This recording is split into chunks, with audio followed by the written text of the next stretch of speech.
we had a fire at the garage one night. It really surprised us. We thought that the lights were on in the garage, and the next door neighbours phoned and said they saw a light in the garage, and my husband rushed out quickly. He said, "There's no light on in the garage, it must be a fire." So he went and used a fire extinguisher. One of the Austin 18s was on fire, over 200 gallons of petrol. And the fire brigade arrived and said they wanted to put water on it, and he said, "Please don't do that or a whole bubby will go up."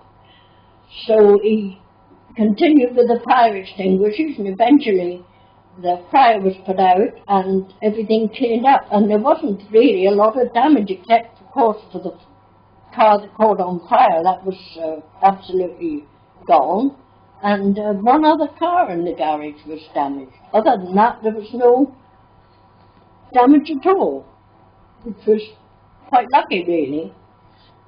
You were mentioning about flooding. Of course, you had floods every year in those days, and you couldn't get from one bakery to the other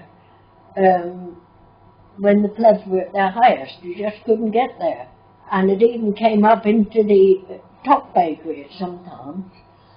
And all in front, and the Dolphin and the Dartmoor was all flooded, so that really they'd done a wonderful job to the drainage since then.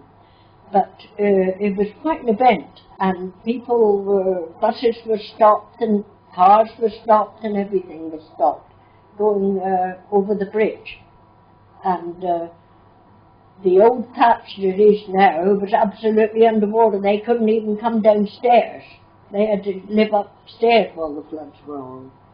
And it really was something. And the station was flooded at one time, and well, they've done a wonderful job now, because you get no flooding at all, which I think is a good thing.